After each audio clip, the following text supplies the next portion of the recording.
Olá a todos, sejam bem-vindos a mais um podcast do Cine 7, hoje para falar sobre Friends, e nada melhor do que um trio de amigas aqui que tem um podcast muito legal. Hoje o Cine 7 recebe nesse feat com as biscoiteiras, e nós temos, e eu vou fazer logo a introdução dela, que está numa semana muito especial, da Abracine, chique, Camila Henriques. Seja bem-vinda novamente ao podcast. Por favor, se apresente agora. Sempre você vai falar, sou membro da Abracine, não é isso? É verdade. Botei até no Twitter, na bio.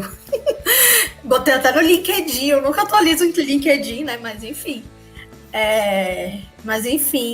Eu sou a Camila, sou do Cine 7, sou das biscoiteiras.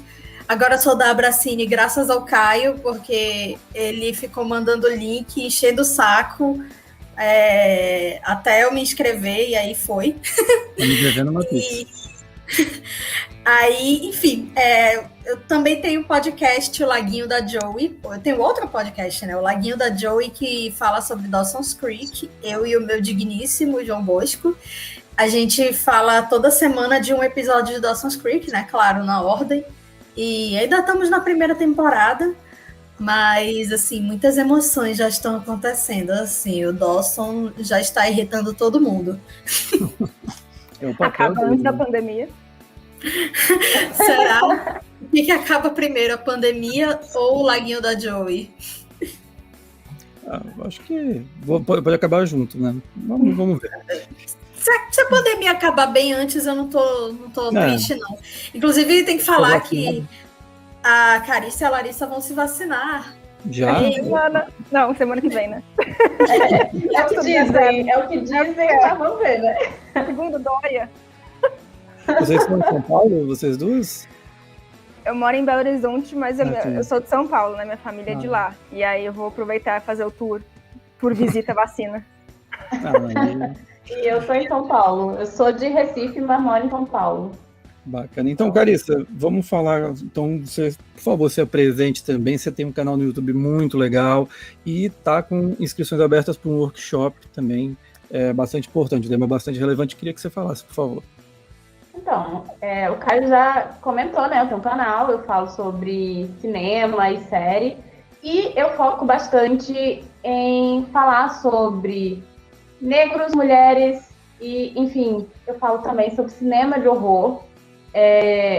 Muito voltado para essas duas coisas também, né? Filmes dirigidos por mulheres, filmes que têm boas representações de personagens negros, enfim, mas falo sobre estereótipos e, enfim, clichês que são negativos e, enfim, dentro das narrativas, né? Clichês relacionados a mulheres e a negros, enfim. É isso, gente. Eu falo muito sobre essas coisas. Tem gente que não gosta, mas eu acho legal. E você tá com workshop, né? E é isso. Eu tô com um workshop de cinema antirracista, que vai ser agora em agosto, a partir do dia 17, no Espaço Brava. É online, mas é organizado pelo Espaço Brava. Então, são 4 aulas no Zoom. Então, tem muito conteúdo, muita indicação de filmes com representações negras que são positivas. E é isso. Vai ser bem legal. Valeu. Então, a gente vai fazer o seguinte, eu vou deixar na descrição o link para as inscrições do workshop e todos os links, assim, o Laguinho da Joey, o canal da Carice e também o canal da Larissa Padron. Larissa, seja bem-vinda. Queria que você falasse um pouquinho sobre a tua trajetória falando sobre cinema. Obrigada, estou muito feliz de estar aqui com as minhas mais que amigas friends.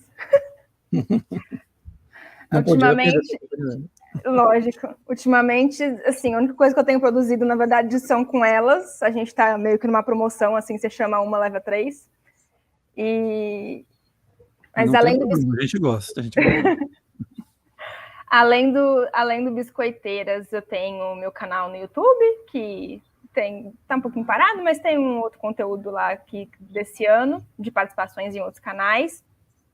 Estou falando besteira sobre cinema na internet há uns 10 anos, aí, desde a época do podcast Cinema em Cena, então deu para acumular bastante besteira.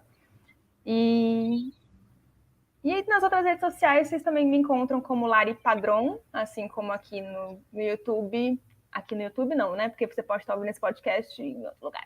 Mas você me encontra como Lari Padrão nas redes também, para me ouvir falar, expandir, né, o universo de besteiras cinematográficas. Besteira nada, você fala bem demais, o canal dela é muito legal, repetindo, tá tudo na descrição. E você pode, assim, deixa eu só apresentar aqui agora o Cine7. Cine7 é um site de cinema independente daqui de Manaus, já estamos há quase 7 anos, e é onde você pode encontrar, um dos locais onde você pode encontrar esse podcast e todos os outros que nós já fizemos. Também tem no Spotify e aqui no YouTube, onde além de nos ouvir, você pode nos ver. Sempre às quartas-feiras, a partir das 19 horas, horário de Brasília, 18, aqui em Manaus. Como eu adiantei já, hoje o tema é Friends. E a gente vai, durante essa conversa, tocar em vários assuntos, abordar, mas entre eles eu vou pedir das meninas para que elas me respondam algumas perguntas relacionadas ao envolvimento delas com a série. Vou começar, então, com a moça da Abracine, a Camila Henrique. Camila, eu quero saber o seguinte: qual é o seu personagem favorito da série e qual é aquele que você mais se identifica? Essa pergunta, aliás, eu vou fazer para a Carissa e também para a Larissa. Cara, é muito difícil falar assim, porque eu acho que eu tenho pontos em comum com todos, até mesmo com o Ross, que é um pé no saco, acho que o negócio é desastrado, assim. Eu vou falar no episódio aqui que os episódios de Friends que eu mais dou risada são os que ele tá se ferrando, assim. Seja com a calça de couro, com a gaita de fole, enfim, a maquiagem lá, por causa do dente. Então, assim, com todos eles eu me identifico, mas eu acho assim que a Mônica, apesar de eu não ter nada assim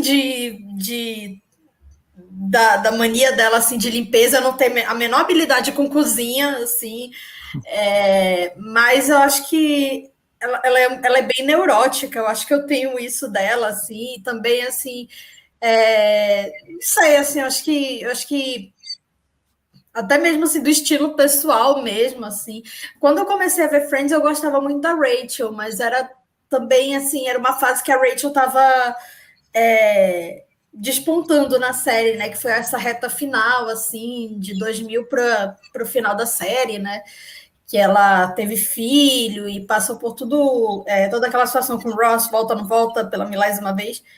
Mas hoje em dia eu me identifico com a Mônica, eu me identifico com a Janice, porque eu adoro imitar a Janice.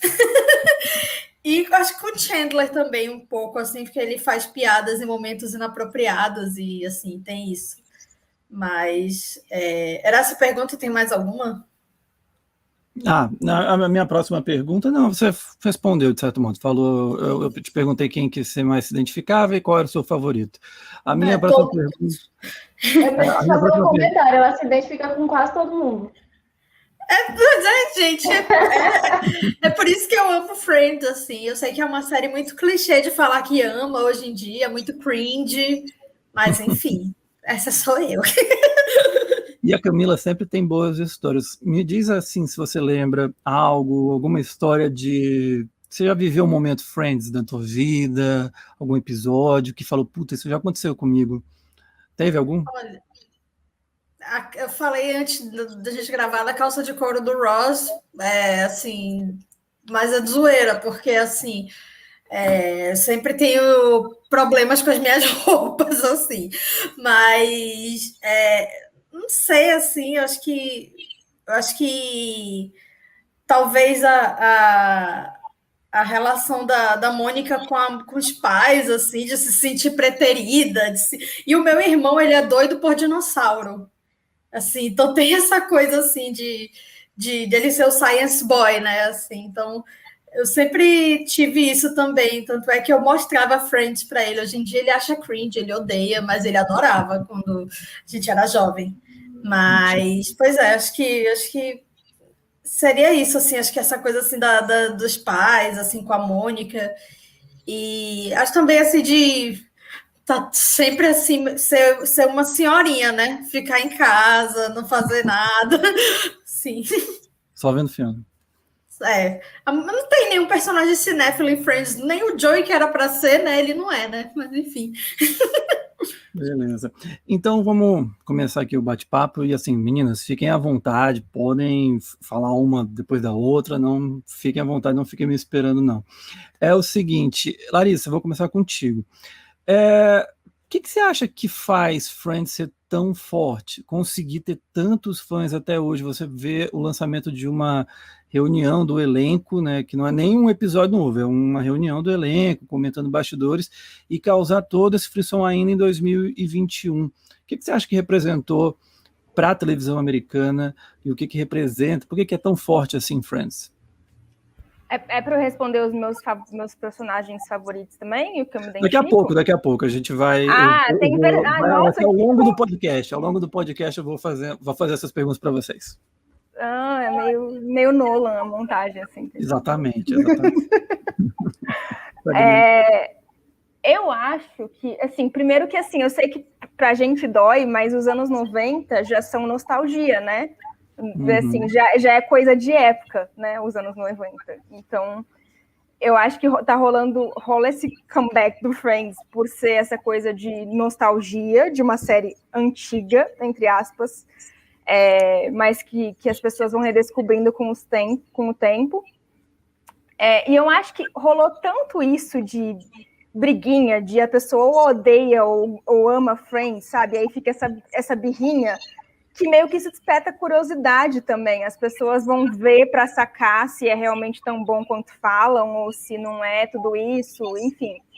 Então eu acho que rola isso, mas também rola o que a Camila falou, de que assim, você consegue se identificar com qualquer personagem. Eles foram muito bem pensados, assim, nisso de, ao mesmo tempo que eles representam estereótipos, mas assim, são 10 temporadas e eles estão sempre em relação, então a gente acaba complexificando muito aqueles personagens. Eles são estereótipos, mas eles são extremamente humanizados, né? E seres humanos complexos que vão passando por mudanças na vida. Então eu acho que assim, não tem quem Friends não represente. Claro que é um grupo bem privilegiado, mas estamos falando aqui de uma série que passa na TV a cabo, então é assistida por pessoas igualmente privilegiadas. Mas eu acho que não tem quem não se identifique, sabe? Tem algum personagem que parece com você, tem alguma situação que parece com você. A série pega tanto os 20 e poucos quanto os 30 e poucos deles, né? Então também rola essa coisa da idade, de todo mundo, todo adulto passa por essa fase. E uma coisa que eu achei bem curiosa, que até fala isso no especial, muita gente assiste Friends para treinar inglês, né? Porque é fácil, assim, são diálogos fáceis, né? Não é assistir uma série política, assistir uma série que vai ter um glossário complicado ali. Então, eu já vi muito isso também. Eu aprendi inglês, eu devo o pouco que eu sei inglês por causa de Friends. Eu total aprendi inglês por causa de Friends. E até hoje eu falo, assim, que para as pessoas, eu quero praticar inglês. Cara, assiste Friends, bota a legenda em inglês, porque não é difícil. E, assim, não é que não é difícil, cada um tem seu ritmo, mas eu acho que tem um vocabulário que você vai se familiarizando, assim. E aí eu queria saber, assim, a gente também teve tantas séries, Carissa, nos anos 90, né? Anos 90, 2000, desse estilo. Qual que você acha que é o diferencial de Friends? Foi o elenco, assim, aquela coisa que às vezes encaixa e que você observa, tem essas questões que a Larissa falou, das pessoas se identificarem de algum modo? Teve algum outro elemento que você também observa, que você acha que se destaca? Eu acho que teve uma questão de timing, a época e o tipo de série, porque, sitcom existe há muito tempo, mas eu acho que também o elenco foi algo muito importante para isso, assim. Eles têm uma química muito forte e, assim, é bem engraçado porque, por exemplo, a Courtney Cox, ela ia fazer a Rachel e ela preferiu fazer a Mônica, e aí depois encontraram a Rachel e ela não faz o menor sentido pra gente, vendo hoje, pensar na Courtney Cox fazendo a Rachel, sabe? Porque, óbvio, a gente viu esses personagens sendo criados por aquelas pessoas. Então, para mim, não faz o menor sentido, por exemplo, pensar na Jennifer Aniston como a Phoebe, por exemplo, sabe? Simplesmente não faz sentido. Então, eu acho que existia, assim, tem essa coisa muito forte do elenco, de como eles têm química e de como também até o que era uma desvantagem, digamos assim, dos atores ser usado na série como uma vantagem, como, por exemplo, se a gente for honesto, ok, que ele já ganhou Emmy, veja só, eu acho que ele ganhou Emmy por outra série, mas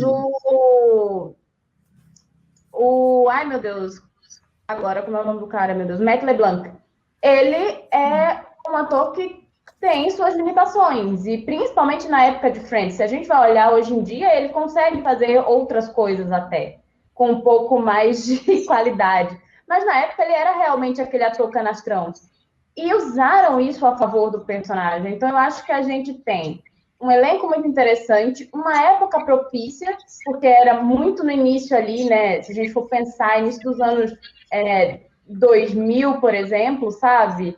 Um período de transição na própria televisão, mesmo a série sendo uma série de comédia, ela traz todas as coisas do sitcom, mas ela tem... ela discute outras questões que hoje a gente acha tudo muito problemático, mas se a gente for parar para pensar, o pai do Chandler, ele é um personagem trans. É muito mal trabalhado. Mas na época não se trabalhava transexualidade, então tem essas questões, sabe? Também a bissexualidade da mulher do Ross não é bem trabalhada, mas não se falava tanto sobre isso. Apesar de, na mesma época, você ter, por exemplo, um Will e Grace.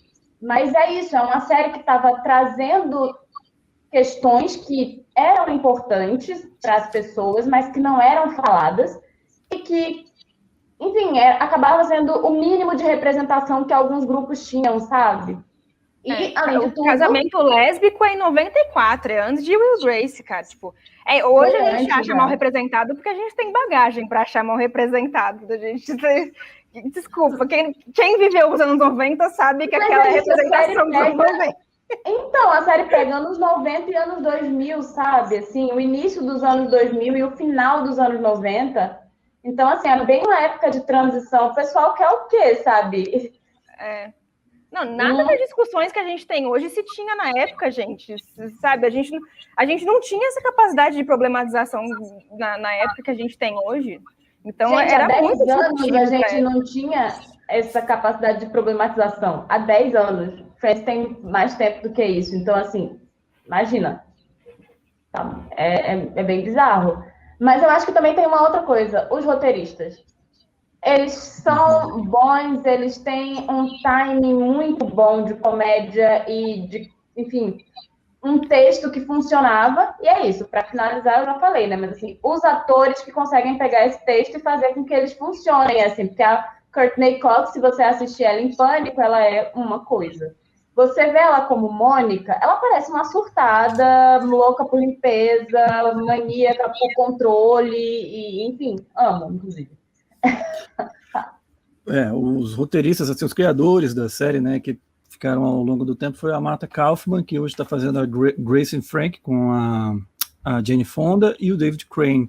Falando nessa questão, eu ia tocar mais lá para o final, mas já que vocês trouxeram para cá, tem alguma coisa que, assim, incomoda mais vocês hoje, né, nessa revisão de Friends para os dias atuais, que, assim, mesmo vocês falaram, naquela época não se tinha a mesma problematização de alguns assuntos como se tem hoje, mas naquela época já vocês notavam determinadas questões, vocês acham que já naquela época alguns tópicos eram, como eu vou falar, mal colocados na série, Camila?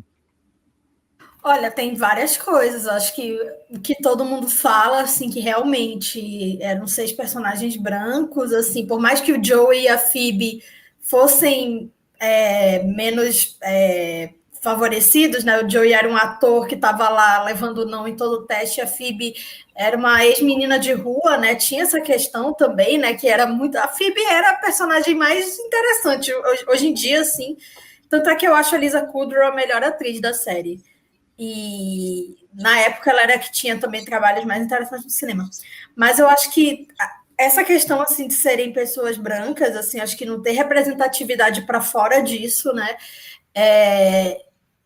Assim, eu acho que tinha uma piada assim que já há um tempo já me incomodava, que era do fim da penúltima temporada para a última, que era quando a Mônica ia para Barbados e aí ela fazia trancinha. O e assim, cabelo eu da acho Mônica. que...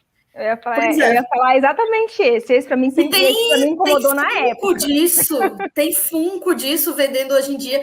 E assim, aí ela dançava no Woman No Cry, né? Assim, tinha todo um estereótipo, assim, que eu tenho certeza que se fosse hoje, seria feito de outra forma. Mas tem também, assim, uma questão que eu estava até vendo em Dawson's Creek, que é muito... que as pessoas usavam gay como xingamento, né? Assim, então o Chandler...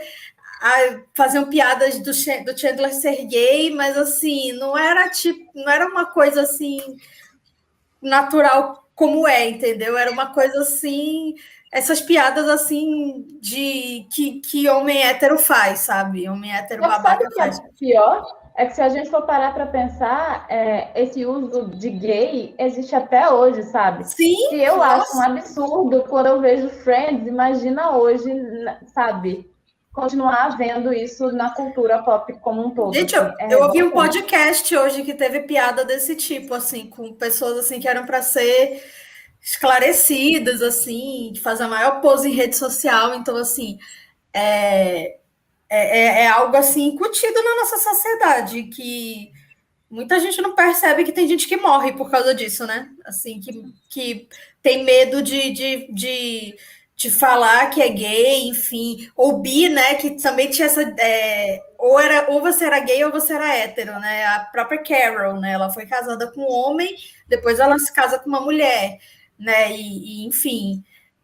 E eu me incomodava muito com a Susan, a rivalidade dela com o Ross. Eu achava que o Ross era muito babaca com ela e ela era muito babaca com ele, e me incomodava muito assim. Mas eu sinto que era uma rivalidade assim meio que o Ross não aceitava que tinha perdido a Carol, né? E para uma mulher, eu acho que se ele tivesse perdido ela para um homem seria outra coisa, né?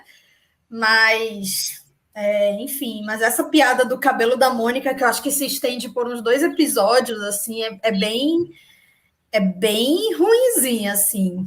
E aquilo na época eu acho que já era ruim, assim, porque aquilo já era final da série. Eu lembro de aquilo na época me incomodou, assim, tipo, é um episódio que gira em torno do cabelo dela estar armado, sabe? Tipo, é isso, o plot do episódio é basicamente esse. Aí falam que ninguém quer chegar perto dela, né? Porque ela tá suada, não sei o quê, enfim. Aí é todo errado. Tudo esse episódio é descartável mesmo, assim.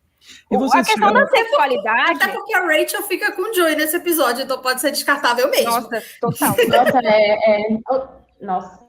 E tem uma personagem negra nesse episódio, porque o Ross, na época, estava namorando aquela menina que eu esqueci o nome da atriz. A paleontóloga. Mas é um ponto, assim, a sexualidade, eu achava até que eles lidavam bem. Claro que hoje a gente encontra vários problemas, mas tendo isso na época, e aí uma coisa que eu não sabia, né? O David Crane, ele é gay, né? O criador e roteirista. Eu não sabia disso até assistir o especial.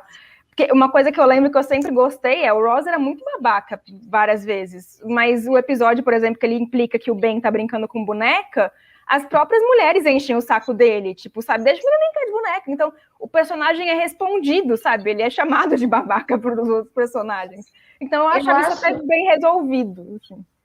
Eu acho que a gente tem que pensar também numa coisa.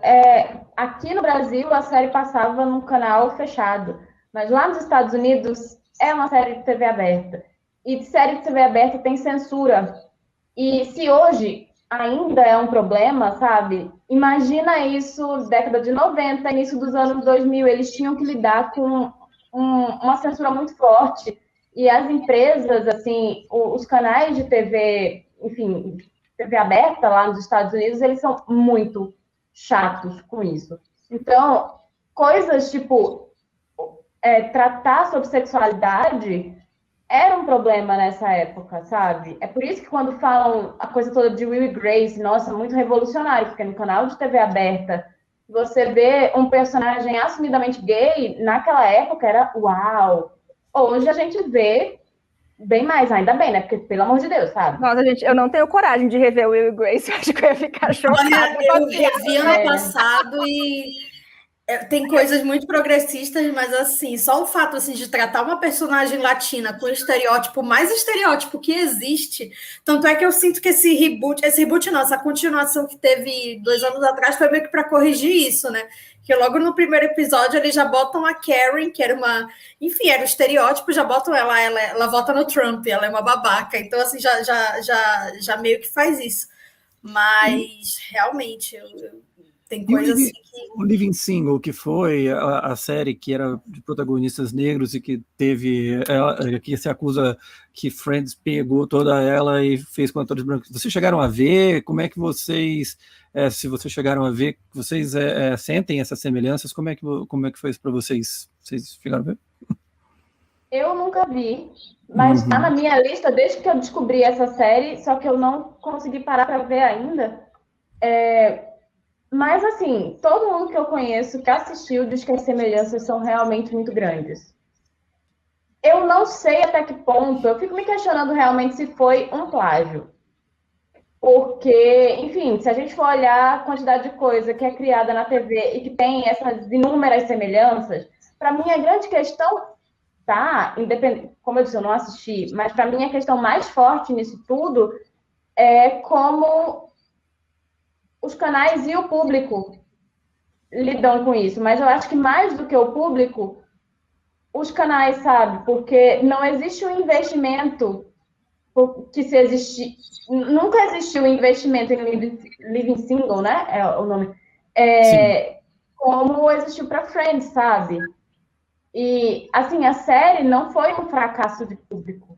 Nunca foi. Mas ela foi cancelada e ela foi descartada porque era uma série com todos os protagonistas negros. Isso não existia. E se a gente for parar para observar como funciona a coisa de TV aberta, até hoje é um problema essa questão de séries com um grupo muito grande de pessoas não brancas. Existem até críticas dentro de outras séries a isso, assim. Esse é o cara indiano, só pode ter um. O asiático também só pode ter um. Então, tem que ter um negro. Então, é a cota. Isso é horrível. Então, independente da série ter um grande público, dentro dos canais abertos, isso ainda é muito difícil de se ver. Então, eu acho que tem toda uma questão, independente, sabe, do plágio, de ser ou não plágio. Uma questão de estrutura que privilegia Friends, sabe? E que dificulta a vida de um produto como Living Single. O que eu lembro que era bem sucesso na época de elenco 100% negro era o Fresh Prince of Bel-Air, né? Do Will Smith.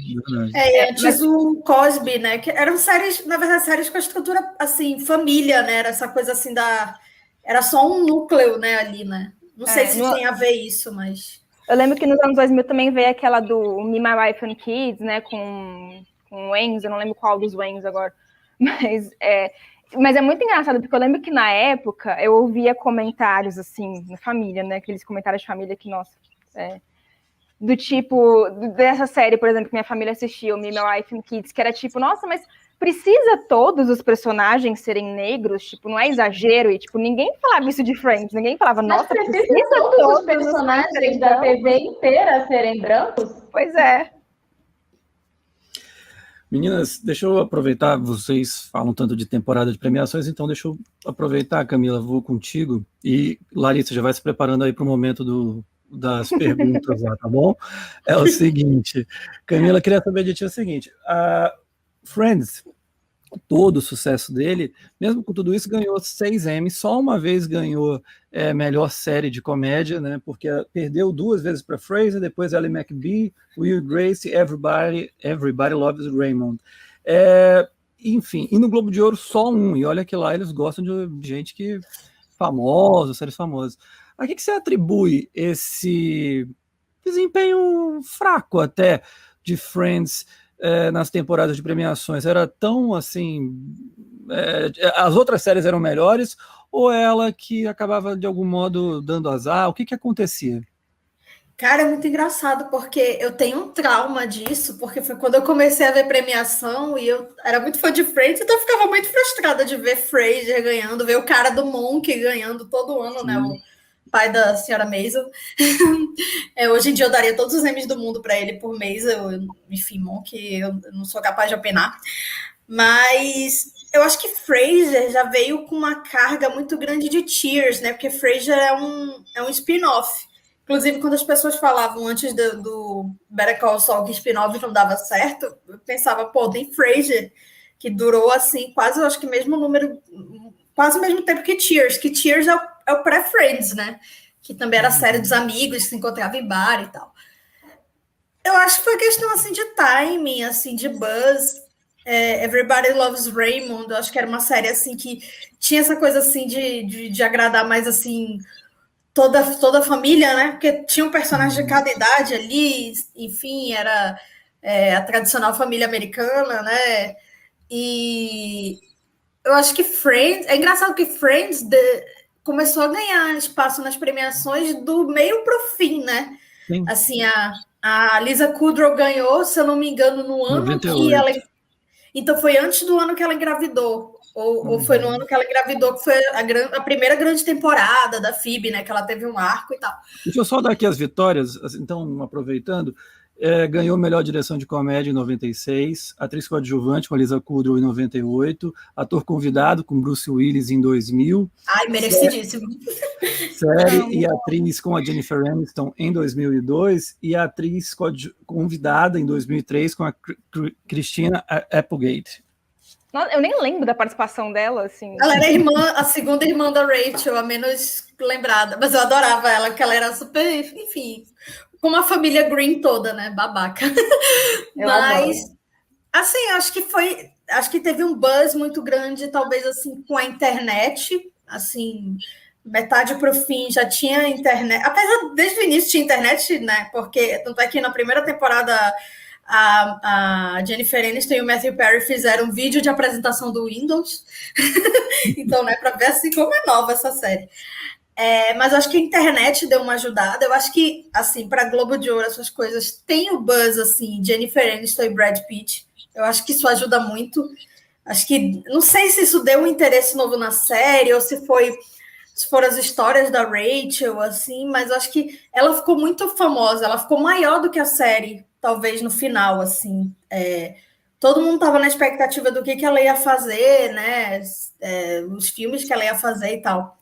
Então, acho assim, para essas premiações, tanto é que ela virou o destaque, né? Assim, premiação. A Courtney Cox eu acho um absurdo ela nunca ter sido indicada.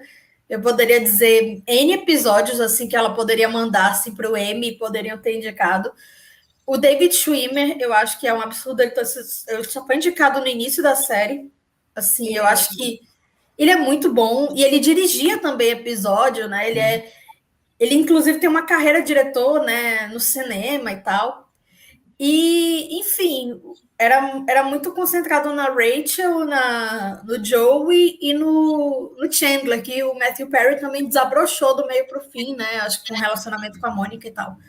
Mas eu acho que também é muito questão assim, de buzz, de momento. Will and Grace nunca ganhou um Globo de Ouro.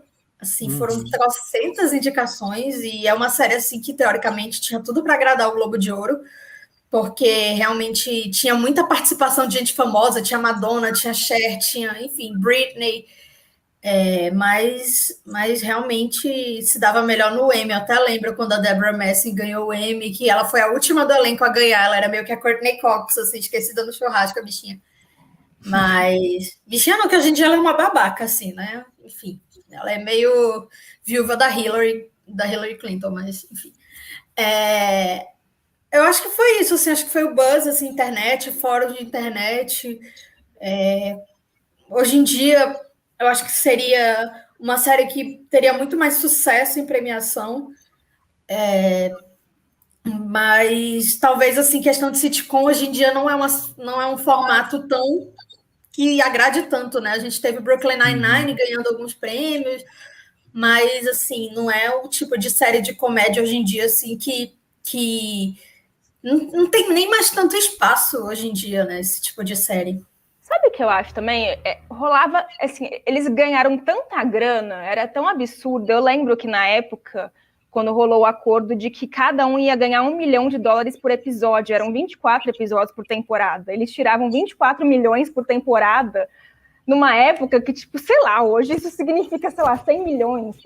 Era a época que só Julia Roberts ganhava isso, né? Assim, era surreal que eles ganhavam, assim. Mas aí, foi incrível que eles conseguiram isso se unindo. Sim, sempre teve isso, de cada pessoa ganha um salário diferente dentro dessas séries.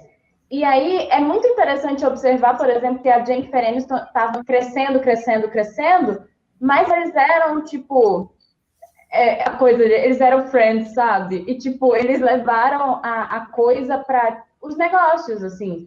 É uma série de elenco, não é uma série de um protagonista. Então, não fazia sentido que o David Schwimmer ganhasse mais do que o Matthew Perry, ou a Jennifer Aniston ganhasse até mais do que o David Schwimmer, porque ela estava mais famosa. Mas era essa a ideia, assim, não... Categoria de premiação, né? Eles concorriam juntos, né? E foi algo que meio que virou referência depois, né, para outras séries, que eu nem gosto tanto, mas enfim, virou. Eles eram coadjuvantes e depois eles negociaram para serem inscritos como principais, mas todos juntos, o que... Isso. Acho que até tirou a chance assim, de um e outro, que era na época só 5 lugares, né? Mas enfim, eu acho mais justo, né? Porque todo personagem tinha destaque no episódio. Mas entre eles era justo também, sabe? E aí criava, eu acho que um clima de mais tranquilidade no set. Já bastava que existiam as dificuldades dentro das gravações mesmo, como, por exemplo, por causa do Matthew Perry e os problemas dele de bastidores, né? Assim, então... Eu não sei se essa coisa de ter muito dinheiro se, tipo, dava uma impressão muito pipoca para Friends, sabe? Para as premiações. Em relação ao elenco, acho que podia rolar isso de dividir, né, votos entre o próprio elenco. Mas, assim, sendo bem sincera, eles foram realmente melhorando muito pro final. No início da série, ninguém era um grande ator ali. Eu acho que o melhor no início era o David Schwimmer, que eu acho que ele já tinha uma expressão facial incrível, assim. Então, no início da série, eu acho que o David Schwimmer já era um bom ator. Mas só uma pergunta, você já viu os outros filmes que ele fez, que até antes de Friends? Porque ele já fazia outras coisas. Não. Eu acho que o David Schwimmer, porque ele é um ator de teatro. O David Schwimmer, ele fez umas comédias também e tal, mas ele é essencialmente um ator de teatro. Então, eu acho que, para ele, a coisa toda é como ter o timing específico para esse tipo de comédia. Ele é um ator muito bom, mas ele, tipo, desde sempre. Mas eu acho que ele não sabia muito como lidar com aquele tipo de comédia de 3 câmeras, que tinha o pessoal ali, o público, que é uma sitcom muito tradicional. Sim. Mas uma sitcom, de certa forma, também é um teatro, né? Porque você tá com plateia ali, né? Então, eu acho que a atuação dele era bem teatral. Ele é muito físico, né? Ele é muito... E ele ensaiava tudo, né? Eles falam até no especial que tudo era pensado, assim. Não era improviso, né? Que é algo que na comédia... eu acho muito difícil. Na verdade, assim, eu sou da teoria que o ator de comédia pode fazer qualquer coisa, porque... Eu acho que é muito mais... Todo mundo fala, né? É mais difícil você fazer rir do que você fazer chorar, né? O Chandler, por exemplo, ele tinha um ótimo timing, mas eu não sei se ele é um grande ator. Outros filmes com ele, eu achava que ele parecia o Chandler. Qualquer outro filme que eu assisti com o Matthew Perry, ele era o Chandler, sempre. Então, eu acho que é uma coisa de... Ele criou um personagem muito único e tinha muito uma coisa meio stand-up comedy ali. Ele era muito bom comediante. Eu não sei se ele era tão bom ator, dizem que ele assim. é assim na vida. Ele é um cara muito engraçado, o Matthew Perry. Mas eu acho engraçado. Que trabalhou com ele que diz que acha ele engraçado por fora. Ele é piadista e coisas do tipo. Mas ele não é um ator com um range muito grande. A Jennifer Aniston melhorou, assim, consideravelmente. No final da série, ela era outra atriz, assim. Olha ela hoje, que mudança. A mulher cresceu. Ela da primeira temporada... Nossa!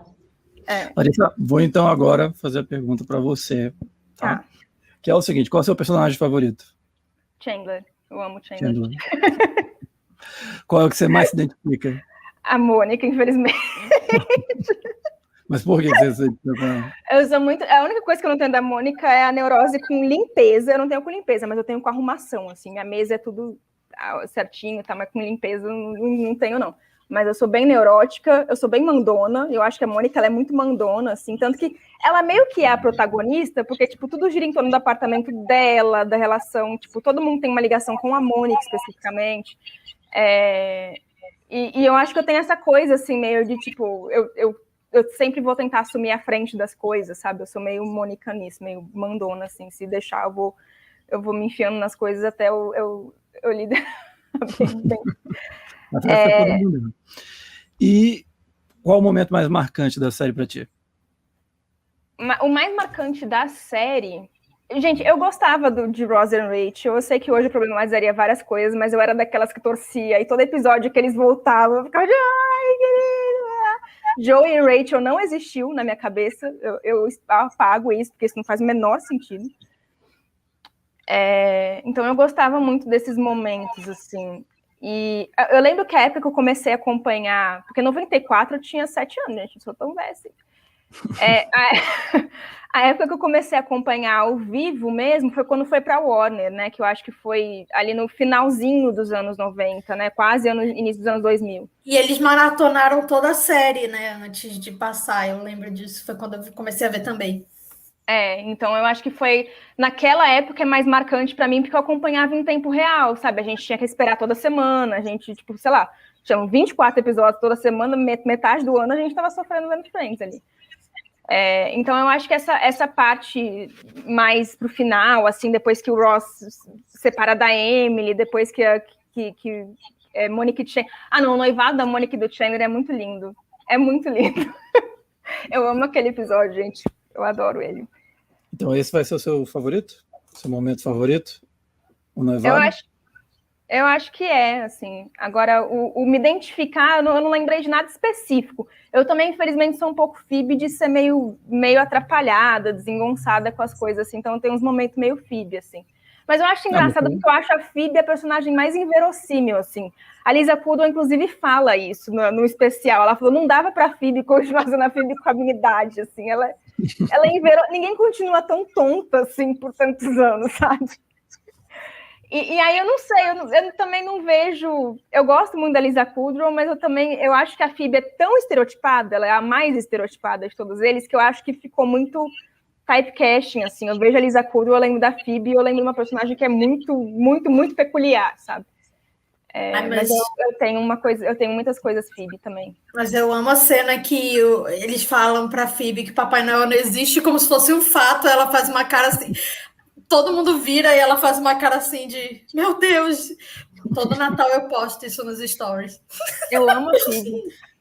Carissa, me fala assim, eu queria saber de você, e aí também sendo para todas as meninas, quais foram as melhores fases de Friends, onde ela foi bem mais ou menos assim, aquelas que você nem perde muito tempo quando vai rever?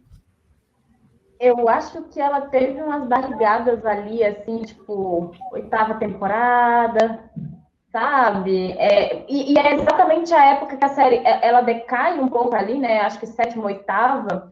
E eu acho inteligente quando eles resolveram acabar a série, porque ela ainda estava em alta, sabe?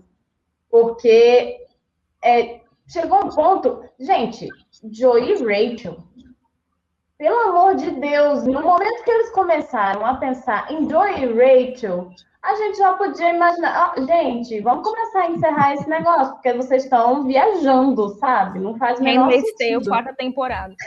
Ai, gente, a 3ª foi pior. Desculpa. É muita boa vontade. Não tem plot mais pra isso acontecer. Não, achar que a 3ª temporada de The Handmaid's Tale foi melhor do que a 4ª, rapaz. Aquela, gente. Eu defendo isso. Isso é pra gente fazer um debate fora daqui. Uma outra live. Eu estou perdidíssima. A gente faz, a gente promete aqui, a gente volta para falar de The Handmaid's Tale, eu juro. Gostei. Mas então, eu acho que o início da série, acho que as 4 primeiras temporadas são muito boas. Elas funcionam e eles ainda têm, enfim, coisas novas para acrescentar. Assim, engraçado, a série foi o tempo inteiro. Só que é aí onde eu acho que lá pro depois da metade e um pouco antes do final é quando eles perdem um pouco a mão e vai perdendo a graça mesmo, porque eles começam a fazer essas coisas idiotas, tipo, ai, gente, perdão, se tem algum fã, muito fã de Joey e Rachel, porque assim, não dá, né, gente? Antes ela sozinha. Mas com ele, não, gente, pelo amor de Deus. Era muito mais lógico ele... Deve ter. Quem tem mais de 30, com certeza não deve ter. Pra gente não faz o menor sentido, gente. Não faz. Mas... Só os não, sou cringe mesmo, gente. Já assumi. Eu falo de boleto. E tomo café da manhã, gente. É religioso. Café da manhã não dá. Vocês tomam café da manhã? Eu tomo café da manhã. Eu conheço gente que não toma. Claro que eu tomo, senão eu morro. Mas é isso, eu tenho uma queda de pressão se eu não tomar café da manhã. Mas é isso, café da manhã, tipo, alimentação. O café, eu não faço questão, não. Mas enfim. Mas eu adoraria conhecer o Central Park. Pois eu gostaria também. Mas eu acho que... Não, é só uma coisa. Eu acho que um casal que nunca se realizou e que funcionaria na loucura era a Phoebe e o Joe. Ao mesmo tempo, eu acho maravilhoso que a série não caiu nessa de, nossa, a gente tem 3 homens e 3 mulheres, então a gente tem 3 casais e eles foram amigos o tempo todo. Então, eu acho que eles tinham potencial de casal, mas eu gosto do fato da série não ter enveredado por esse caminho. Mas enveredou por Rachel e Joe. Não faz sentido. Mas eu adoro o Phoebe e Mike. Eu adoro, gente. Ai, gente, fofos, né?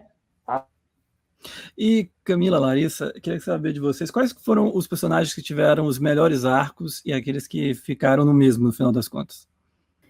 Cara, acho que a Rachel foi a que teve o arco mais de mudança, assim, da série, porque ela começou... assim, a Mônica era protagonista, assim, se a gente for falar, assim, até porque a atriz mais famosa do elenco, a mais conhecida era a Courtney, né? Mas, assim, a Rachel, ela passou por tudo, desde a Mônica cortar os cartões dela e forçar ela a viver no mundo real, até, assim, conseguir, como ela fala, um desses empregos.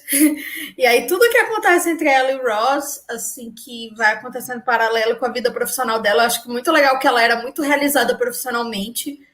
Assim, a série mostra ela saindo da licença maternidade, toda a dificuldade que ela tem, assim, que poderia pular isso e sei lá, ir pro lugar comum dela ter um caso com alguém, logo. Até tem isso, né? Tem uma tensão dela com o chefe dela, mas acaba sendo engraçado, apesar de que eu acho que esse já era um ponto, já estava caindo a série, né? Tanto é que terminou depois. Mas acho que a Rachel teve um melhor arco, e eu acho que o Joey teve o arco mais... Começou na mesma coisa, terminou, tanto é que tentaram fazer uma série para ele, mas assim... A série é horrível, tanto é que não tinha um elenco e tal, acho que não durou nem 2 temporadas. Mas eu indico muito a série que o Matt LeBlanc fez, episódios, que ele ganhou o Globo de Ouro, porque é uma piada em cima disso. Eu acho que ele aprendeu a fazer o que ele faz bem, entendeu? Que é brincar com essa canastrice. Na série ele é o Matt LeBlanc, ex-ator de Friends e tal. Sabe o que eu achei engraçado? No especial, ele é o mais engraçado. Na vida real, no especial, ele é a pessoa mais engraçada ali. O que mais dei risada no especial foi com ele. Eu criei a teoria que ele deu a entender, né? Que ele é o que fica assistindo a série o tempo todo, né? Quando passa na TV, assim. Mas, realmente, assim, ele falou, né, que ele mostra para a filha dele. Enfim, achei bonitinho. Ele é muito fofo, né? Desculpa. Não, vai lá. Ele era muito gato, mesmo. Assim, ele era muito gato. Era justificável ser galinha, porque ele era muito gato. Nossa, maravilhoso. Mas, assim, o que eu acho, saindo dessa coisa de que eu sempre achei ele gato mesmo, mas, tipo, ele é um cara parece muito gente boa, né? E é muito bonitinho toda vez que ele encontra com a Lisa Kudrow, gente. Eles parecem tão fofinhos juntos, assim, tendo aquela coisa meio amigável da época de Friends, assim, acho fofo. Porque todo mundo fala só da amizade que existe entre a Jennifer Aniston e a Courtney Cox, que todo mundo sabe que elas se amam, gente. Todo mundo sabe. É o relacionamento mais seguro da vida das duas, assim, pelo visto. Não, é amizades, né? Por isso, eu queria saber de ti o seguinte, e aí, tá sendo para vocês, cada uma pode escolher, fica à vontade, qual foi a participação especial que você lembra até hoje? A mais legal, mais marcante. Eu lembro que a mais hypada, assim, era do Brad Pitt, né? Que tava, tipo, todo mundo esperando o Brad Pitt em Friends. E foi muito legal eles colocarem ele como um personagem que odeia a Rachel. Ficou muito legal. Então, eu lembro que essa foi muito marcante, do tipo, todo mundo esperando para assistir esse episódio. Esse era o episódio ápice da temporada, assim. Mas eu gosto de tantos... Eu adoro a participação do Bruce Willis também. Eu amo. Ele como o cara que não consegue chorar ali. O namorado da Rachel. Eu amo os coadjuvantes fixos também, assim. A Janice, eu adoro ela. Eu queria que a Janice ficasse também com o Joey para completar. Eu queria, trouxe por isso. O que mais? Gente, eu não tenho tão boa memória assim e eu não revejo os episódios de Friends. Então, Paul Rudd! O Paul Rudd era incrível, eu adoro o Mike. Inclusive, a gente tá falando de crescimento de arco de personagem, né? Tipo, a Phoebe e o Joey continuaram crianças, né, no final. Mas pelo menos a Phoebe teve esse amadurecimento de, tipo, conseguir ter um relacionamento sério, pelo menos, coisa que nem isso o Joey teve, né? Ele realmente continuou. Não, e a Phoebe é justificável, né? Assim, pelo que aconteceu com ela, assim, tudo. Até durante a série, assim, com ela pensar quem era o pai dela, não era, ou quem era a mãe dela e tal, não sei o quê. E, enfim. Todo episódio tinha uma história nova. Eu acho maravilhoso que ela saltou o Ross quando eles eram adolescentes. Carice, você tem alguma participação favorita? Especial? Tirando os coadjuvantes fixos, que eu realmente acho que a Janice é maravilhosa. E, enfim, ela é muito marcante. Eu gosto muito da Reese. E falaram que não lembram da Christina Applegate. Eu acho ela muito boa. Ela é muito insuportável como a irmã da Rachel. Ela não sabe o nome da Emma. Ela! Muito engraçado. Mas, gente, até o Robin Williams participou de Friends, né? Então, assim, tem muita participação muito legal. Eu acho muito difícil escolher uma só, porque tem muita gente legal que aparece, assim, na série. Eu lembro do George Clooney, na época que ele ainda estava no ER. Ele era, tipo, galanzaço da TV. Tava lindo. E é um episódio que a Phoebe, a Mônica, a Rachel e a Mônica, elas têm que trocar o plano de saúde. Então, uma tem que fingir que ela é a outra, na verdade. Assim. É muito bom esse episódio também. Gente, a falta de um SUS, né, querida? A gente está chegando perto do fim, meninas, mas é claro que eu tenho que fazer a pergunta para a Carice, então lá vai, Carice. Qual o seu personagem favorito? A Phoebe. Phoebe. Eu acho ela maravilhosa, ela é muito fora da caixinha, gente. E eu acho que, para a lógica, até o que a Camila estava falando, assim, ela tem um arco que a vida dela é muito difícil, e eu acho muito interessante como tem uns momentos na série que você percebe que ela tem noção da realidade. Ela só cria um mundo de uma forma de lidar com as dificuldades da vida, então ela vive nesse mundo paralelo criado por ela para conseguir encarar a realidade. Eu acho muito interessante como ela faz isso, mas ao mesmo tempo você vê que quando ela é uma boa amiga, ela é uma pessoa presente para os outros. Ela tem uns momentos bem interessantes, assim, eu acho, com o Ross, quando ele não está bem, quando ele precisa. Então, eu acho ela uma personagem muito interessante. Além de tudo, eu acho ela divertidíssima. Eu acho que ela tem momentos ótimos. E eu acho a Lisa Kudrow uma atriz maravilhosa. E qual é o personagem que você mais se identifica dos 6? A Mônica. Todas nós de sempre, sabe? Só as neuróticas online. A terapia ajudou. Já não sou mais a mesma. Mas qual das neuras que você tem dela? Olha, eu gosto muito de limpeza. eu digo que eu não pareço, mas algumas pessoas que convivem comigo dizem que eu tenho um pouco disso, assim. Que eu gosto de coisa limpa, eu não sou muito organizada no sentido que a Larissa falou, de tipo, tudo precisa estar muito arrumado. Tipo, tem um caderno jogado aqui, sabe?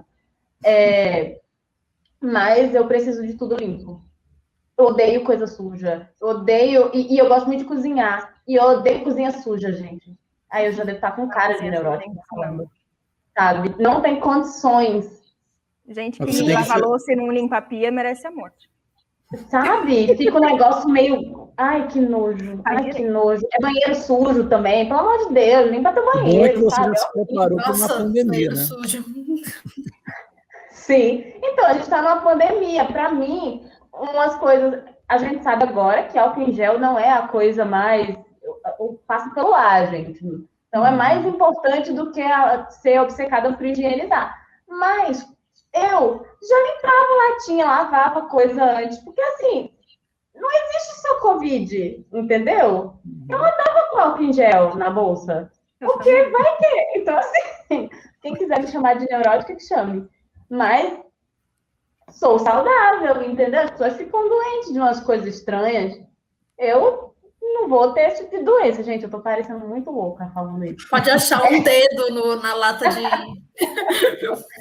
Mas, ao mesmo tempo, também acho uma coisa muito... até algo que a Larissa falou, assim. A Mônica, ela tem uma coisa muito forte de... Eu não diria... Ela é meio controladora. Eu não diria que eu sou exatamente controladora, mas eu gosto das coisas do meu jeito. Mas eu vendo cinema, eu trabalhava com produção, eu aprendi que a gente faz as coisas em colaboração e eu aprendi que a gente fala direito com os outros, aí a gente consegue que as pessoas façam o que a gente quer. Olha, esperto. E para você, qual das duas você prefere responder? Momento mais marcante ou você já viveu algum momento de Friends? Vou dar essa opção para você. Aí, eu não lembro de nenhum momento de Friends que eu já vivi, então só pode ser um momento mais marcante. E como boa cadelinha de Ross e Rachel, mesmo achando que, assim, nunca trocaria um trabalho por um cara feito Ross, assim, tipo, pelo amor de Deus, mulher. Ou ele ia junto com ela, mas ela deixava o emprego para ficar no lugar. Acho um absurdo. Mas... pelo amor de Deus, tem dinossauro em Paris. Vai ele para Paris. Eu fico puta. Gente, até hoje eu tô perguntando do que essa mulher... Qual foi o emprego que essa mulher arrumou em Nova York depois, gente? Emprego em Nova York é difícil. Gente, eu acho um absurdo. Manda o homem atrás, que coisa mais misógina. Mas, enfim, tirando isso, eu acho muito marcante o primeiro beijo deles. Gente, é tão aquela coisa assim, finalmente, né? Assim, eu tô feito uma trouxa esperando por isso já faz muito tempo. Então, acho fofo. É tão brega, mas é tão bonitinho. É muito brega, gente, mas é muito fofo.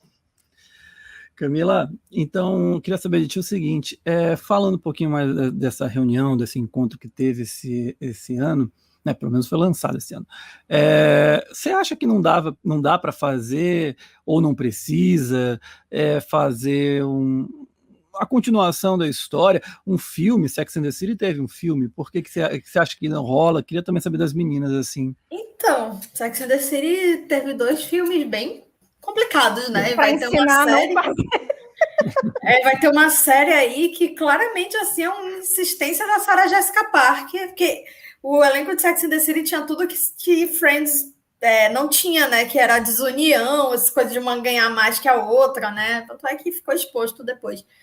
Mas assim, eu sou da opinião da Lisa Kudrow, que ela fala no especial, assim, que não precisa mexer, assim.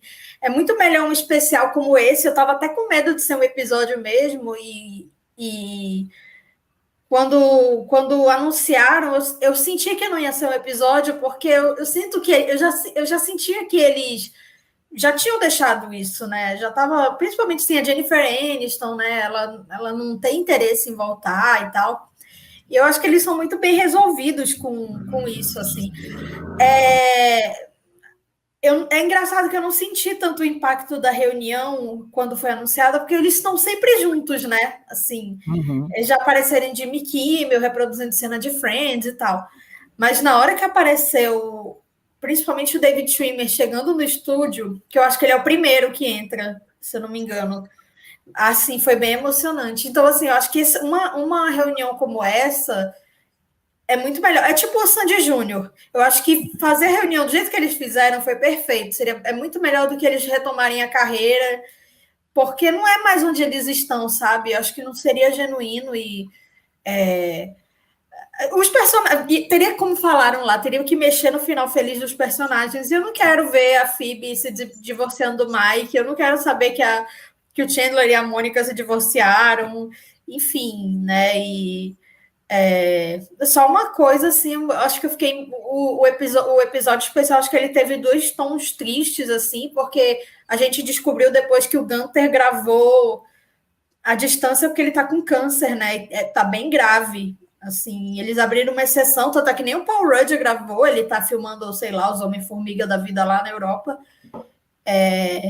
Mas, assim, teve isso e eu senti o Matthew Perry muito triste, não sei, assim, muito melancólico. É porque ele não tem memórias boas, né? Tem muitas memórias ali ruins para ele. Ele falou desse negócio da aprovação e tal. Eu acho que talvez seria ruim para ele também. Acho que mexer nisso de novo. Não sei. É uma opinião, né? Ele disse que não lembra, né, de boa parte das gravações. Ele tava muito mal, assim, na época. E é engraçado, né? Porque é o melhor personagem, é o mais engraçado. Enquanto ele conseguiu disfarçar isso no trabalho. Mas, além de tudo isso, que eu super concordo de que não quero que mexam no final feliz dos personagens, eu não acho que Friends funciona hoje em dia. Eu acho que a série foi beneficiada do timing da época ali, aquela época do final dos anos 90, início dos anos 2000. Por isso, eu entendo jovens que assistem Friends e não gostam, porque depois surgiram várias séries no mesmo formato e que são melhores, assim, melhores para o que funciona para eles, para formato, enfim, mas assim, eu acho que a gente gosta tanto porque a gente viu na época. Eu acho que, inclusive, eu nem revejo os episódios, porque eu não acho que teria a mesma graça também, sabe? Por mais que eu acho que, sim, ainda é muito engraçado, eu rachei de rir com um episódio especial, mas não seria a mesma coisa, não é a mesma graça, não é mais o mesmo tipo de comédia que a gente gosta, o mesmo tipo de roteiro. Então, eu acho que Friends não funciona em 2021. E o especial, eu achei ele incrível. Eu realmente, assim, eu chorei e ri muito. Porque eu acho que ele levou para uma coisa que a gente não conhecia. Ele trouxe um lado diferente, assim, que é mostrar os bastidores. Que tudo bem, ainda era mostrado muito de bastidores na época, mas não nesse nível. E trouxe isso de nostalgia, porque Friends é nostalgia, sabe? Friends remete à nossa juventude. Então, eu acho que sério, assim, eu assisti, eu realmente me senti como na época que eu ficava ali esperando para dar rec no VHS para gravar meu episódio, sabe? Eu realmente fui transportada para aquela época. Funcionou muito bem. Eu acho, de fato, que Friends não funciona mais hoje, mas e assim, tudo que eu não queria é um revival, nem nada do tipo, até porque não faz sentido com a lógica. Pra quê? Ficar mostrando, ai, nossa, eles agora têm filhos, outros têm netos, enfim, sabe? Não é o que a gente queria ver, não é a série que a gente via, não faz muito sentido. E eu também acho que o tipo de sitcom que Friends foi não funciona muito, não do mesmo jeito hoje em dia. Agora, eu discordo com a coisa de, tipo, os jovens. A série não seria feita para os jovens, ela seria feita para quem já viu. Então, é indiferente. E eu também acho que essa ideia de que, assim, a maioria das pessoas... Eu tenho muitas questões com jovem que reclama de Friends, porque é uma questão de, tipo, não gostar, eu acho massa.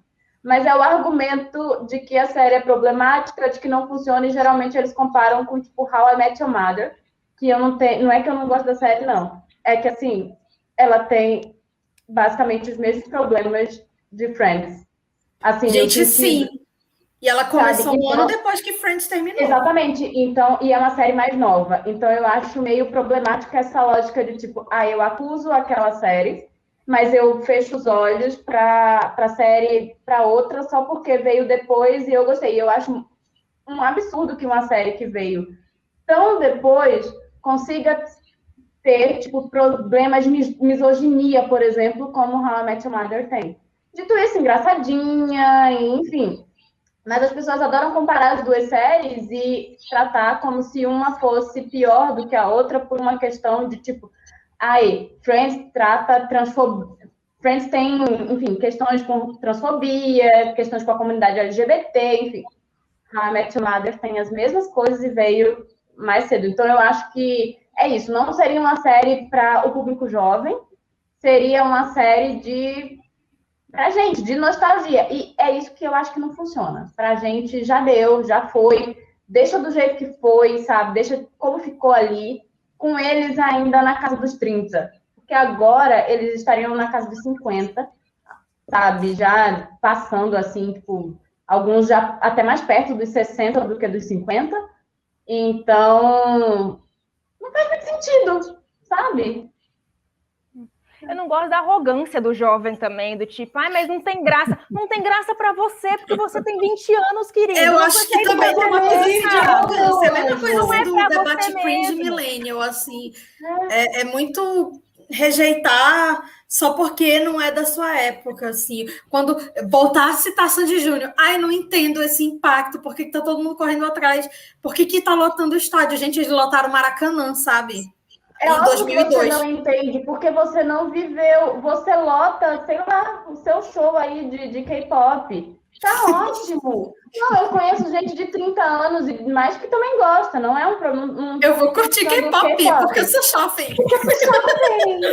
Pois pra mim a questão não tá aí, a questão tá em tipo, mas é porque o que eu é achar que assim, o que eu escuto, o que eu vejo é que é interessante, porque eu tenho 16, 17 anos, mas você daqui a 10 anos vai ter 26, e aí assim, vai. Questão de geração é sempre a mesma coisa, gente. Então, tipo. Vocês já assistiram Os Três Patetas? Não tem graça. Não tem graça. Mas não é pra gente, sabe? Pra pessoa naquela época tinha graça. Tipo, sabe? Se toca. Não foi feito. Gente, eu vejo as séries mais cringe que existem, né? Assim, então. Olha, eu e tu, a gente defende Dawson's Creek. Pra mim, Dawson's Creek continua sendo a melhor série de adolescente feita até hoje. E, enfim, quem vem falar outra, pra mim tá errado. Eu quero que alguma série me entregue uma Michelle Williams. Dawson's Creek me entregou uma Michelle Williams. Então, pois é. Cale sua boca, jovem, que diz que Dawson's Creek é uma porcaria. Quando a sua série entregar uma das melhores atrizes da atualidade, a gente conversa. Eu sei que Dawson's Creek é cringe. Quem How I Met Your Mother entregou? Quem How I Met Your Mother? A gente... Como é que é o nome dela mesmo? Ninguém nem lembra o nome dela. O Jason Segel.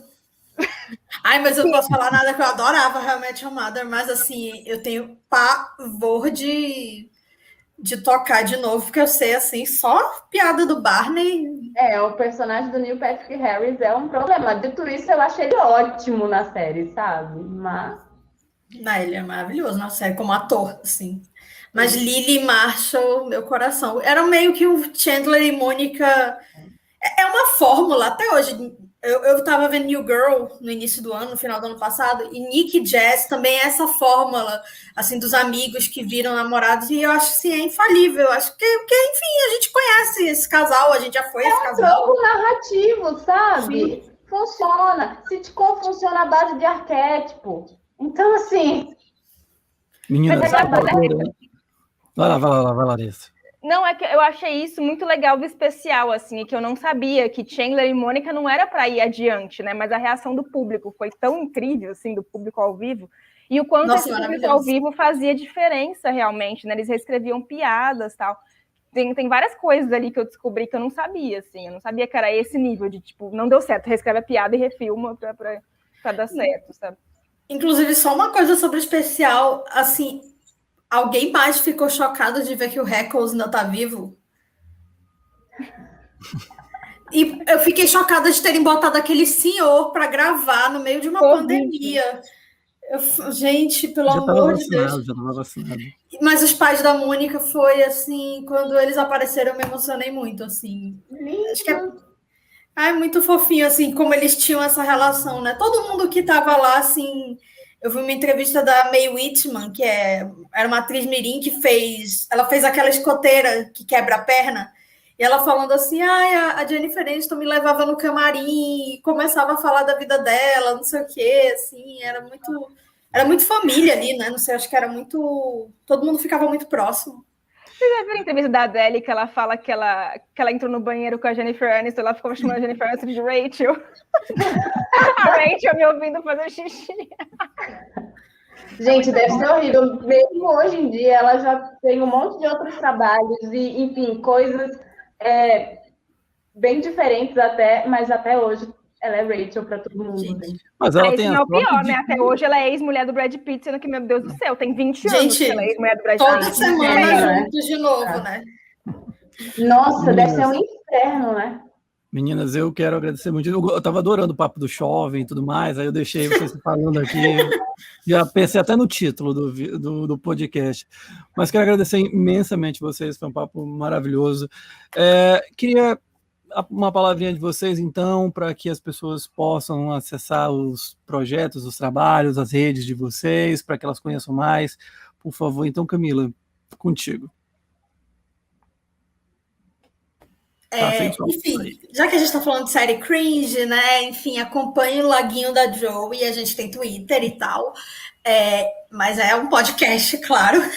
Laguinho da Joey também. E a gente toda semana está assistindo Dawson's Creek e comentando os episódios. Assim, uma pessoa que já viu mais 5 vezes a série, no caso eu, e uma pessoa que nunca viu, que é o caso Bosco. Assim, ele tem opiniões muito interessantes, assim. Ele odeia o episódio, depois ele adora outro. Ele tá no momento que ele tá adorando, então, assim, tenho que falar. Enfim, então, assim, Laguinho da Joey. A gente tem o Biscoiteiras, tá todos os episódios todos os streamings, assim, todos os agregadores de podcast. A gente falou de temporada de premiações, mas também tem alguns episódios, assim, se você não quiser falar de temporada de premiação daquele ano, tem coisas, assim, mais históricas e tal. Caio participou da nossa maratona da última semana, a nossa doideira de gravar sobre cada categoria. Eu acho que foi roteiro e ator ou atriz, né? Não lembro agora. Só pesquisando. Mas tem bastante participação. A gente era que nem Friends, assim. Tem um elenco estrelado participando. E, enfim, em breve a gente vai voltar, vai dar certo. A gente precisa da nossa Mônica aí comandando as coisas. Qual delas são 3? É verdade. É que a Larissa falou que ela tem um quê de Mônica, que ela inicia as coisas, a ideia do podcast foi dela. É por isso que eu tenho que falar, né? Inclusive eu sou controladora mesmo, gente. Não amiga, mas tem que estar assim. Foi ótimo. Foi. E o Cine 7, né? Eu tenho, assim, eu tô meio que de férias autodecretadas, o Caio aceitou. Participando dos podcasts tá liberado. Eu tô participando dos podcasts e em breve vou voltar, até porque agora eu não tenho mais desculpa para atrasar texto, né? Mas, enfim, é isso, gente. Me sigam aí nas redes, o Caio vai botar aí, porque eu tenho uma rede diferente. Um username diferente cada rede. Eu lembro agora, você estava falando de qual que eu participei, eu lembro que eu falei de canção original e eu acho que eu fui o único que falou que a Hurry ia ganhar. Olha. Verdade. É verdade. Ainda bem que você estava certa. Pelo menos alguém acertou aquele bolão. Não, mas foi o único, depois eu errei vários, vocês acertaram. Eu ganhei o bolão do cinema de boteco. Eu acertei. Alguns eu acertei, outros eu errei. Assim, tipo, de fotografia eu errei. Eu achava que era Nomadland, deu Mank. Mas, enfim, paciência. Carissa, contigo. Queria te agradecer imensamente mais uma vez. E, enfim, deixa aí os seus contatos, seus recados. Lembrando que tá sempre, como a Camila falou, tá tudo na descrição, tanto no YouTube quanto no Spotify. Eu que agradeço, foi muito divertido. Falar de Friends é muito bom. E, então... Como eu já falei no início, eu tenho um canal no YouTube, tem vídeo toda terça e toda sexta. Eu realmente mantenho a ordem. Tem 2 vídeos por semana e uma live no sábado. Sério, eu não sei nem como é que eu consigo fazer isso. Real. Mas também tem post do Instagram sempre com conteúdo. E eu tô fazendo live no Instagram também, porque eu sou louca. Não, gente, é muita coisa, então é por isso que eu digo que eu sou louca, mas é legal. E, enfim, sempre também sobre cinema e seriado lá no Instagram. No Twitter, eu também tô lá. Geralmente, agora eu tenho levado uns conteúdos também, mas assim, se você quiser me ver reclamando da vida, me segue no Twitter, entendeu? É o lugar que você vai me ver saindo da coisa. No YouTube, eu, em geral, sou uma pessoa séria. Então, no Twitter, não. No Twitter... No Twitter, assim, a gente reclama do governo, gente. A gente é brasileiro. Eu quero a minha vacina, sabe? Nossa, quem é sério no Twitter sai, você não entendeu. Né? Tá chegando. Ai, amém. Mas, além disso, enfim, tem o Biscoiteiras, né? E tem o workshop de cinema antirracista e tem a apostila Pilares do Cinema, que eu tô com mais 2 amigos, a Marina Rodrigues e o Diego Qualha, cada um falando sobre uma coisa que a gente considera muito importante para fazer filmes, né? A Marina sobre produção, o Diego sobre direção e eu sobre roteiro, porque, enfim, eu sou roteirista. Então, é isso. Seu dia tem 24 horas, porque você consegue... Meu Deus, é muita coisa. Eu tenho, de casa da organização, eu tenho um cronograma muito fechadinho. Vou fazer uma consulta contigo, organizer, porque realmente impressionante. Mas, Carissa, brigadão. Larissa, também, muito obrigado mesmo. E, por favor, deixe aí seus contatos pra gente, para o pessoal também descobrir seu canal, enfim, suas redes sociais. Gente, eu amo falar de Friends. Eu acho que eu não tenho nenhum conteúdo em vídeo, pelo menos falando de Friends. Talvez eu já tenha falado algum podcast aí da vida, mas em vídeo. Você podia fazer que nem o laguinho da Rachel. Da Rachel. O shopping da Rachel é um projeto muito bom. Tô comentando sofazinho da Mônica de Friends. Aí, pronto, né? Tem mais que de Dawson's Creek, ia ser meio assim, né? Talvez fazer mas é meia hora. Tem 10 temporadas, né? Então... E eu não sei se eu quero rever tudo, não. Eu sou feliz com as minhas memórias. Tem coisas que eu fiz assim. Mas eu lembro que na época eu gravava os episódios, então eu sei que eu assisti todos porque eu tinha, obviamente, um caderninho para organizar os meus VHS com Friends, como o Amor e Caxon. Ai, meu Deus! Mas me sigam aí nas redes sociais, é Lari Padron, nas redes sociais de não tão de jovens, né, gente? Eu não tô no TikTok ainda, porque eu não tenho essa idade. Mas eu tô lá no Twitter, tô no Instagram, tô aqui no YouTube. Aqui no YouTube tem vídeo de eu falando de outras séries que acho que não são cringes. Fleabag é mais 30, beleza. Tem uma palestra minha sobre Fleabag aqui e tem um vídeo recente sobre Normal People, que é uma série adolescente, olha lá, tô tentando ser menos cringe. E obrigada, é sempre bom encontrar as biscoiteiras e a gente sempre fala mais do que deveria. Não, que fala mais do que deveria, pode falar à vontade. É isso, gente, esse foi mais um podcast. Vocês, como mais uma vez eu vou dizer, recomendo que conheçam as biscoiteiras, são incríveis e fizeram uma temporada muito legal. Espero que voltem ano que vem na temporada de premiações também. E a gente se encontra no próximo podcast, sempre às quartas-feiras, 19 horas, horário de Brasília, no Spotify e no YouTube, também lá no site do Cine7. Até a próxima, tchau.